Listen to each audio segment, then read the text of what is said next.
Hello YouTube, Bane666 here. So the last two episodes of the propaganda of toxic feminism that I've published have largely focused on the gender gap in medicine. This is a topic I haven't looked at extensively in the past, so I've decided to do a couple of videos having a closer look at it. So those two videos I mentioned, the two episodes of the propaganda of toxic feminism, have largely focused on the difference in funding that breast cancer and prostate cancer get. But I want to have a bit of a broader look. And one of the things which inspired me to do this was an article I touched on last episode called The Sex Bias Myth in Medicine. Unfortunately, I didn't get a chance to go through it in any detail because the video was already running quite long. But that is something I want to look at in part 2 of this series. I want to go through the entire thing. This episode, however, I am going to be looking at the feminist perception that women are disadvantaged by the health systems in the West. Now, let me start by saying that I suspect there are actual areas where women have disadvantage in the health system. It would be impossible not to find some examples, considering if we're talking about the Western world, we're talking about numerous different health systems which are vast and cover many diseases and numerous medical techniques, and obviously also have human error and all kinds of things built into it. If you're looking at such a vast system, then I suspect that you could find at least one or two areas where women are disadvantaged. But that does not mean that women are disadvantaged overall. I guess if I was to use an analogy, I could use the gender pay gap. I guarantee you there are some women out there who are being paid less because they're women. If you look at the millions and millions of employees there are in the Western world who work for the millions of different companies ranging from, small little companies to big multinationals, I guarantee you somewhere there are at least some women who are being paid less because they're women. And no doubt there are also some men in that same situation. But that does not mean that it is a systemic thing like feminists claim.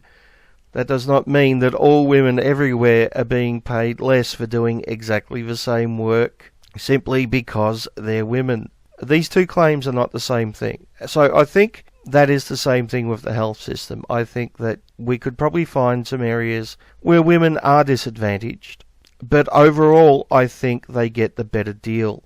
So to use another analogy, the way feminists look at the medical system is very much the way they look at the prison system. Once again, this is an area where women have the advantage overall. They get lighter sentences and are less likely to be convicted for exactly the same crimes committed by men, yet we still get feminists claiming that there shouldn't be any women in prison. And they also claim that this huge advantage they have over men is actually a disadvantage because they can't conceive of a world where women might be advantaged. The patriarchal system that they use just doesn't let them acknowledge the fact that in some areas men might actually be discriminated against. So, like I said, next episode in this series, I want to look at the article The Sex Bias Myth in Medicine, which does an excellent job at looking at some feminist claims and actually presenting the facts to counteract them. But this episode, I actually want to look at an article which was published in The Guardian just last year called The Healthcare Gender Bias: Do Men Get Better Medical Treatment? And this article claims that, of course, women are the group which get worse treatment and less service simply because, society hates women or something like that. So without any further delay, let's get stuck into it. You are walking down the street, minding your own business, when suddenly you see someone collapse to the ground. They are unresponsive, not breathing. Do you perform CPR? No doubt you like to think that you would. But what if the unlucky person was a woman? The question may seem redundant, but unfortunately it is not. A study this month found that women are less likely than men to get CPR from a bystander, and are more likely to die. Gee, I wonder what may have caused men to be hesitant to perform CPR on an unconscious woman. Might it be the possibility that they could be accused of sexual assault or rape? Now, in all likelihood, the woman receiving CPR isn't actually going to accuse the man performing it of sexual assault or rape. But clearly we have put a huge amount of fear into men, to the point where men in general, or at least a percentage of men, are afraid to touch a strange woman, even if they're attempting to save her life. You know, this isn't the only area where men are afraid to do something because they might get accused of something that they haven't done. For example, a lost child in a shopping centre. Men are less likely to approach the child because, you know, they're more likely to be accused of being a pedophile. In fact, I remember a friend telling me once he saw a lost child in a shopping centre, and instead of approaching the child and offering assistance, he found a woman who he asked to approach the child. This is the world we're living in. And I got to wonder, why do we have such negative opinions of men, where we automatically assume that their motives might be sexual, and not just sexual, but sexual in an extremely negative form, you know, either a rapist or a pedophile. I wonder what ideology might have influenced society in such a negative way. Yeah. Anyway, let's continue. The research, funded by the American Heart Association and the National Institutes of Health, found that only 39% of women who have a cardiac arrest in a public place were given CPR, versus 45% of men. Okay, so there's a 6% difference, which isn't a huge difference. Now, obviously, it would be a lot better if the numbers were closer. It would be nicer, in fact, if both were 100% or 99% or something like that. But I would suggest that probably the main reason for the 6% difference is men are afraid to touch a strange woman in a public place out of fear of getting a false allegation, even if they're trying to save her life. Now, another factor might be that men are far more likely to have a cardiac arrest and need CPR, so maybe that skews the numbers a little bit. But the interesting thing is, if we look at CPR at the home, we find that 35% of women and 36% of men receive it when needed. So the numbers are much closer. So I think the explanation that men are afraid to touch a strange woman out of fear of being accused of being a deviant, a sexual deviant, is probably the main cause. Next. Men were 23% more likely to survive, and one of the study leaders, Benjamin Abella, speculated that rescuers may worry about moving a woman's clothing, or touching her breasts. One idea mooted was more realistic-looking practice mannequins to account for the female torso. It is hard to know what to make of the research, or where to place it in the panoply of ways in which women get short shrift. The number of ways women get short shrift. Yeah, that's why they get the vast majority of medical funding and research and programs dedicated towards women. Because, you know, that's the short end of the stick, right? Yeah. I guess they're being shortchanged because they're not getting 100% of funding. That patriarchy is just terrible, the way it treats women. Anyway, next. Medical care, which, at its essence, is about keeping people alive, should, of course, be free of gender bias. Naturally, however, it is not. And this is 100% correct. It's not free of gender bias. In fact, women are privileged and men are disadvantaged, generally speaking. Next. This is not to discount the ways in which men fare badly within the system, particularly when it comes to mental health. Yes, not just mental health though, is it? It's also funding, it's also research into male illnesses and cancers and things like that. And it's also less programs dedicated to men's health problems. So, not just mental health. Next. Race and poverty also feed into bias in healthcare, both huge topics in their own rights. But there is no shortage of ways in which women are discriminated against in medicine. This is evident throughout history, from Aristotle's distinction between the superior male, form, and inferior female, matter, to the medieval idea that women, leaky vessels, were unbalanced due to their wombs. In antiquity, doctors recommended marriage as a cure for female psychological disorders, and the Victorians had an unfortunate habit of committing women to asylums, regardless of evidence of mental illness. None of which is relevant for today, is it? If you're talking about things that happened hundreds or thousands of years ago, they're hardly relevant for the discussion about who gets better treatment in the medical system this day and age. Next. Today, while female GPs outnumber male ones, 52% to 48%, 55% of registered medical practitioners are male. And the majority of specialists, 66%, are men. And how exactly is any of that relevant? Of course, the assumption here is that men are not going to take female patients seriously. That's the allegation we get throughout this article. That men just see women as hysterical and they make up illnesses, etc., etc. Of course, the reason why we have 66% of specialists being men is because more men go into being specialists into those areas, just as more women become GPs. Next. For patients, the stereotype runs thus: men are less aware of health problems than women, less attuned to symptoms, and they don't visit the doctor as often as women. In other words, men are silent stoics. Women hysterical hypochondriacs.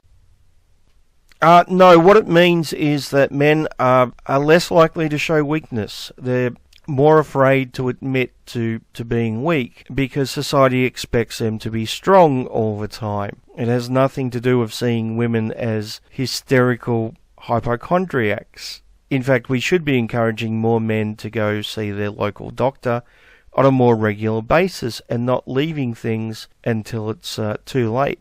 Now, the perfect example of not letting men admit to being sick or showing weakness is every single fucking year when it's flu season, we get memes and criticism and comedy aimed at men who are sick with the flu, namely the man flu. Because apparently when a man gets sick with the flu, he's not allowed to show he's sick. And when a woman gets sick with the flu, well, she is a brave soldier who is doing whatever it is needed to get through the day. In fact, if we look at man flu, we see the exact opposite, which is described in this article. Women are seen as the strong, silent, stoic ones, and men are the hysterical hypochondriacs. And this is a stereotype which is pushed out mainly by women. How interesting. Next. There is evidence for this. To an extent, government statistics published in 2010 showed that women were more likely than men to say they were in poor health, but less likely to die over the following 5 years. And do you think those two things might be connected? Do you think the fact that women are more likely to admit to being in poor health and living longer somehow might be connected? Do you think it might have something to do with women being more likely to go to the doctors and seek medical help? But of course not. Oh no, of course not. That's somehow evidence that the patriarchy sees all women as hysterical hypochondriacs, right? Fucking hell. Next. But this does not explain what happens to women when they genuinely need treatment. In 2001, University of Maryland academics Diane Hoffman and Anita Tarzian published an analysis of the ways gender bias plays out in clinical pain management. They examined several previous studies, including one that indicated women are more likely to be given sedatives for their pain and men given pain medication, and concluded that women were more likely to be inadequately treated by healthcare providers. Several authors attribute this to a long history within our culture of regarding women's reasoning capacity as limited, the paper noted. Oh, wow. A long history within our culture of regarding women's reasoning capacity as limited. Okay. Yep. So, when I read that paragraph, the first thing that occurred to me is maybe it has something to do with men not seeking help until their health issue is far more severe. Maybe this has something to do with women seeking help earlier, right? Maybe that's one possible reason. And in fact, we do find that possible reason in the study. Men with chronic pain are more likely to delay seeking treatment, but generally receive a more aggressive response by healthcare providers once they enter the healthcare system. Yeah, because men don't complain about their pain until it's fucking severe. So if a man is complaining about his pain, then I guess it's far easier to take him seriously. Next. In the 16 years since the paper was published, has anything changed? Possibly, maybe not. We don't really know, do we? Next. Probably not, says Tarzan, a program coordinator at the University of Maryland's School of Law. Why would you interview someone from the University of Maryland School of Law? Wouldn't it make more sense to interview a medical specialist? How exactly is her opinion in any way relevant to anything? Every time you think things have changed, you look at the news and you think, maybe they haven't. It still happens because that attitude people have towards gender is so inherent it's hard to even be aware of. It's subconscious. And how exactly is that evidence of anything? All she says is, you look at the news and you think, maybe people's attitudes aren't too good. That's not really evidence of anything, though, is it? Next. Julia Buckley, a freelance journalist, can attest to this. Having had chronic pain since her teens, she was dismissed by doctors, told by a dentist she was making it up, and, when she asked for physiotherapy on her arm so she could return to work, she was told to wait for a year, because she had already had physio on her leg. I was gaslighted, she says. I don't think I would have been treated that way if I were a man. She doesn't think, keyword, think. She doesn't think that she would have been treated that way if she were a man. But she doesn't know, does she? Because she's not a man who's been through the system. I guarantee you, men get misdiagnosed as well. Okay, this is something that doesn't just happen to women. In fact, I pretty much guarantee you there's someone typing away in my comment section right now about their own experience where they were misdiagnosed. Doctors are not perfect. The medical system is not perfect. They are not clairvoyant. They can't magically determine the illness of someone. Some diseases are rare and are easy to miss and are harder to determine. It's unfortunate, but that's the way the world works. And sure, maybe there are some diseases that need more recognition. Maybe doctors need to be trained to spot certain diseases more, especially if you're a specialist. But I'm guessing this particular person mainly saw GPs. And most GPs don't come across rare diseases, do they? But once again, this is not a gender issue. It's an issue with doctors and the medical system not being perfect. And it will never be perfect. We should try to make it the best we possibly can, but it will never be a perfect system. There will always be cases where things slip through the cracks, where things are misdiagnosed. There will always be mistakes. That simple. Next. And the psychological turmoil I was put through made everything worse. She was finally diagnosed with Ehlers-Danlos syndrome. Yes, and that's a group of rare inherited conditions. Note the term rare. Do you think that might have something to do with it being missed? as opposed to the patient being a woman? Oh, gee, I don't know. That's a real mystery. I guess we'll never know the answer, will we? Next. An inherited condition that affects connective tissue, 5 years ago, aged 31, and has written a book about her experiences, Heal Me, in Search of a Cure, which is out in January. Women need to be pushier, and not revere doctors so much, she says. I respect doctors, but they're not infallible. Exactly. They're not infallible. And the medical system is not infallible. And there will be human error, and rare conditions will be missed, and sometimes tests will come back as false positives. Because testing isn't perfect either, at least in most cases. But this is all stuff that happens to both men and women. This isn't something which happens purely to women because we live in a dreaded patriarchy. Next. Tarzian agrees. The traditional medical system disadvantages women, who, unlike men, are socialist to question themselves. She says, there's an extra value for women to trust their instincts. Nowhere is this more evident than when it comes to gynecological conditions, such as endometriosis. 1 in 10 women suffered from the disease, but it takes, on average, 7 to 8 years to be diagnosed. Okay, my question would be, why does it take 7 to 8 years to be diagnosed? Is it that doctors are just not aware of it, or is it the symptoms are similar to something else? Is it hard to detect?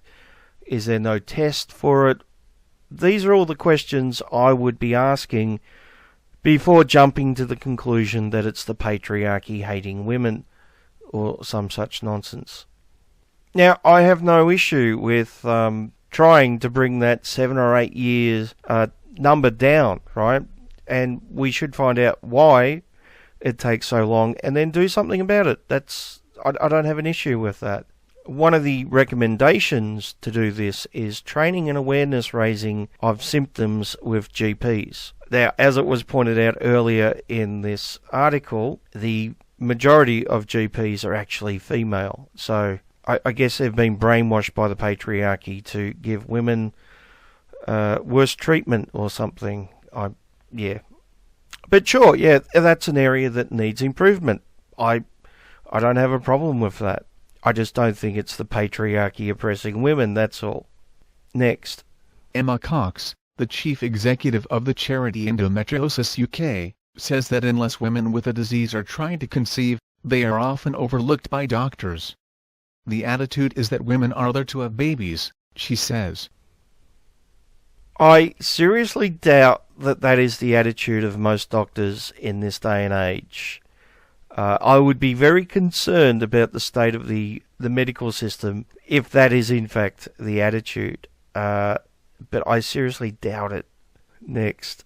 It took Kay Sedgwick-Jones, a freelance illustrator and designer from Kent, more than 12 years to be diagnosed. In pain and seeking help, she was told by one doctor, "It'll be better when you've had a baby," which, when you're 13, is a weird thing to be told, she says. When she was finally diagnosed, at age 25, her first reaction was sheer anger. "I was livid. For so many years I was told the pain was in my head." Yep. So this is most likely an area that needs improvement. Now, the question is, are there men who are misdiagnosed? Are there men who are told it's just in their head? Are there diseases that affect mainly men, which are often misdiagnosed by GPs? I would suggest that there is. I would suggest this is not because of a gender bias, but because GPs aren't expected to be experts in every single disease. They are not specialists. Now, should they have greater awareness of certain diseases? Yes. Is that because of the patriarchy oppressing women? No. Next. In September, new guidelines were published by the National Institute for Health and Care Excellence, NICE, in a bid to speed up diagnosis of endometriosis. NICE added that the NHS must listen to women. Okay, so there is change happening. That's good. Next. Sedgwick Jones, now 36, has decided not to have children, although she once wanted them. An earlier diagnosis, she says, could have made a difference. I wasn't taken seriously because I was a young woman, she says. Why? Why would you come to that conclusion? Now, this is a disease that only affects women, but I pretty much guarantee you there are men which are being misdiagnosed and not believed as well for other diseases, obviously not this one. So what we have is a single case. The writer of the article starts with the assumption that women are treated differently. Then she finds a single case with no male comparison to compare it to, and concludes that this only happens to women, which supports her original premise that women are disadvantaged. I mean, talk about pulling yourself up by your own bootstraps. Next. I can't imagine why it is still so difficult for a woman to walk into a GP's office and say, "Help me, I'm in pain." Yes, especially considering that this very article pointed out earlier that the majority of GPs are in fact female. I'm sure she could have found a female GP who would have given her the exact misdiagnosis. In fact, she probably did. Next. Dementia care is another area where women draw the short straw. In 2016, researchers at University College London found that women with dementia receive worse medical treatment than men with the condition. Namely, they make fewer visits to the GP, receive less health monitoring and take more potentially harmful medication than men. We know very clearly what's happening, but we can't clearly explain why from that data, said Dr. Claudia Cooper, who led the study. One factor, she says, could be that women, who live longer than men, are more likely to be alone and thus less likely to have a primary carer to help them. 2/3 of people over 80 are women, she says. But they are the marginalized majority. Okay, so this is a strange argument. Women are living longer and therefore they're more disadvantaged. Okay, there's a simple solution to that. Why don't we start giving 2/3 of medical funding and research to men, and maybe that way men will start living longer, and then the men can be disadvantaged, right? But I'm guessing that would be the patriarchal oppression of women as well. You just can't win under a patriarchy. Next. This is a big, unwieldy issue is a discussion that is perhaps too amorphous for some. Health charities the King's Fund, the Nuffield Trust and the Health Foundation, along with the Royal College of Obstetricians and Gynecologists, were all approached for comment for this article but failed to provide anyone to talk to. For Buckley, gender bias in healthcare is an epidemic that needs to be addressed. Yes, I would agree that the gender bias in healthcare is something that needs to be addressed. Unfortunately, I don't think we're going to agree on how to address it. Next. People are dying because they are female and doctors are blinded by their gender, she says. No, people are dying because the medical system and the people within it are not perfect. Things will always slip through the cracks. Medical practitioners are not perfect. They will always miss things, and that's reasonable considering the sheer amount of illness that an individual can have. It's not always easy to diagnose a particular disease. Things can be missed or misdiagnosed. But the point is, this is something that happens to both genders, not just women. It's not a conspiracy theory targeting women because they have vaginas. Next. Don't assume that women are hysterical. That's quite basic. Treat everyone as a person. Treat everyone as a person. Yeah, I really wish feminism would start doing that to men. Oh well.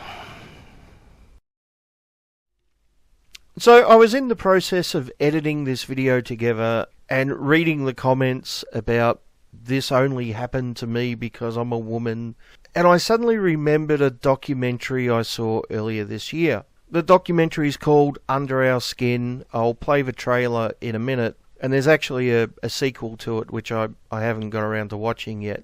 But the documentary is about Lyme disease, and it goes through the stories of many people who have been misdiagnosed, and they've been told that their symptoms are all in their head and that Lyme disease isn't really that serious. Now, the important thing to note about this is happening to both men and women.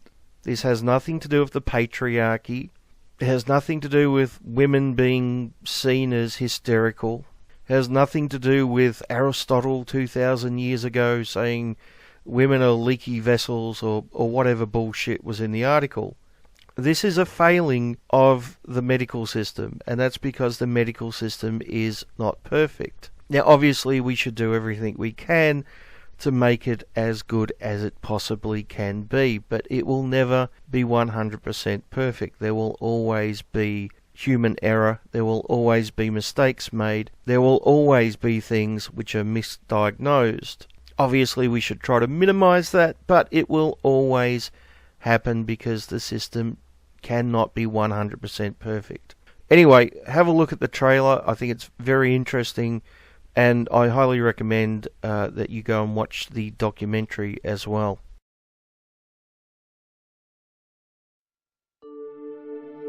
It's like being wrapped up real tight like a mummy, so you can't move anything.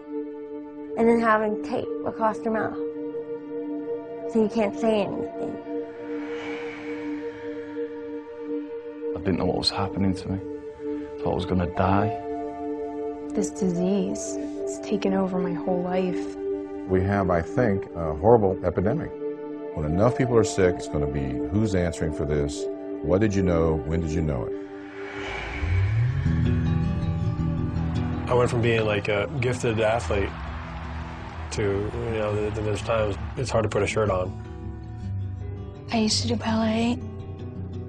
I was really confused when the doctors told me there was nothing wrong with me and I was just making it all up. It's extremely implausible that there is a chronic infection, chronic Lyme disease. It's kind of the disease du jour. I've been misdiagnosed as having chronic fatigue syndrome, lupus. Chronic fatigue syndrome, fibromyalgia, ALS to MS to nothing. We've done your labs. Your labs are fine. You're fine. There's no medicine for someone like you. You're an attractive girl, and obviously you don't feel like you're getting enough attention. If she had proper treatment on the get-go, she would have been living and have a normal life today, and I'd probably be a grandmama now. There has been for many years a controversy within the medical community about how best to diagnose and treat Lyme disease. I suppose it's no surprise that the person being charged is one of the foremost Lyme disease practitioners in the country. As citizens, we ought to be astonished and alarmed. It is a political disease and an economic disease as much as it is a bacterial-borne infection. It got to the point where I would tell people, don't tell the office you're coming in because of Lyme. Leave us alone. Let's do our work. If you don't want to treat that stuff, that's fine. But you can't make it go away. It's not going away. Dr. Jim Seck's license is suspended for 1 year. That concludes the hearing in this matter. It won't be too long before some of the critics have family members who have Lyme disease because it's the next tsunami. Anxiety about Lyme disease is a big problem. We know for certain that more than 95% get better without any problems. That's really the bottom line. I was treated and then considered cured, and went on to have 2 more children, which I then gave it to them congenitally. So it passed on through the placenta, through the cord blood, through my 4 children. You can't imagine this. How could you? You just can't. Multiple sclerosis, Parkinson's, ALS. Could it be that some of the cases of spinal cord degeneration are actually due to a sneaky manifestation of Lyme disease? It is a national health crisis that is completely and totally being ignored and squashed. What is going on?